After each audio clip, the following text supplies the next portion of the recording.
Hello friends, welcome to enjoy cooking channel. So రోజు మన recipe ఏంటంటే పల్లీ చట్నీ అండి. ఈ పల్లీ చట్నీని దోశల్లోకి, ఇడ్లీలోకి దేంట్లోనే వాడుకోవచ్చు. చాలా టేస్టీగా ఉంటుందండి. ప్రాసెస్ని స్టార్ట్ చేసేద్దాం. ముందుగా ఒక ప్యాన్ పెట్టుకొని దాంట్లోకి 1 కప్పు వరకు పల్లీలు వేసుకోవాలి.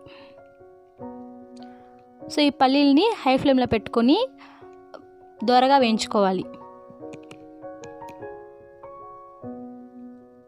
పల్లీలు ఇలా వేగాక వీటిని ఒక ప్లేట్లోకి తీసుకొని పక్కకు పెట్టుకోవాలి. అదే ప్యాన్లోకి నేను తీసుకున్న క్వాంటిటీకి 12 ఎండుమిర్చి వేసుకున్నాను. మీరు కారంని అడ్జస్ట్ చేసుకోండి. కొంచెం ఆయిల్ వేసుకొని వీటిని కూడా వేయించుకోవాలి. ఇలా వేగాక వీటిని కూడా ఒక ప్లేట్లోకి తీసుకొని పక్కకు పెట్టుకోవాలి. అదే ప్యాన్లోకి తాలింపు కోసం ఒక 2 టేబుల్ స్పూన్ ఆయిల్ వేసుకోవాలి. దీనిలోకి తాలింపు గింజలు వేసుకొని అలాగే కరివేపాకు కొంచెం, ఒక ఎండుమిర్చి వేసుకొని తాలింపు పెట్టుకోవాలి. ఇప్పుడు నేను గ్రైండ్ చేసుకోవడానికి ముందుగా వేయించుకున్న పల్లీలు, ఎండుమిర్చి, అలాగే చింతపండు, 3 వెల్లుల్లి రెబ్బలు, అలాగే ఒక ఉల్లిపాయ తీసుకున్నాను. సో వీటిని గ్రైండ్ చేసుకుందాం. ముందుగా మిక్సీ జార్లోకి ముందుగా వేయించుకున్న పల్లీలు వేసుకోవాలి. వీటిని గ్రైండ్ చేసుకోవాలి.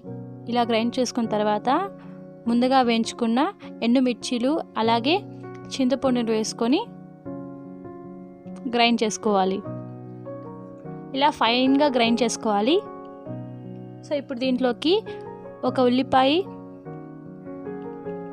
అలాగే వెల్లుల్లి రెబ్బలు వేసుకొని గ్రైండ్ చేసుకోవాలి. ఇప్పుడు దీంట్లోకి ఉప్పు అలాగే తగినంత నీళ్లు వేసుకొని గ్రైండ్ చేసుకోవాలి. గ్రైండ్ చేసుకున్న దాన్ని ఒక బౌల్లోకి తీసుకోవాలి. అలాగే ఈ చట్నీని ఫ్రిడ్జ్లో పెట్టుకుంటే 5 to 6 days నిల్వ ఉంటుందండి. ముందుగా చేసి పెట్టుకున్న తాలింపుని వేసుకొని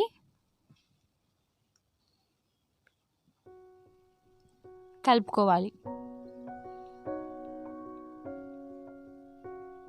ఎంతో టేస్టీ అయిన పల్లీ చట్నీ రెడీ అయిపోయిందండి.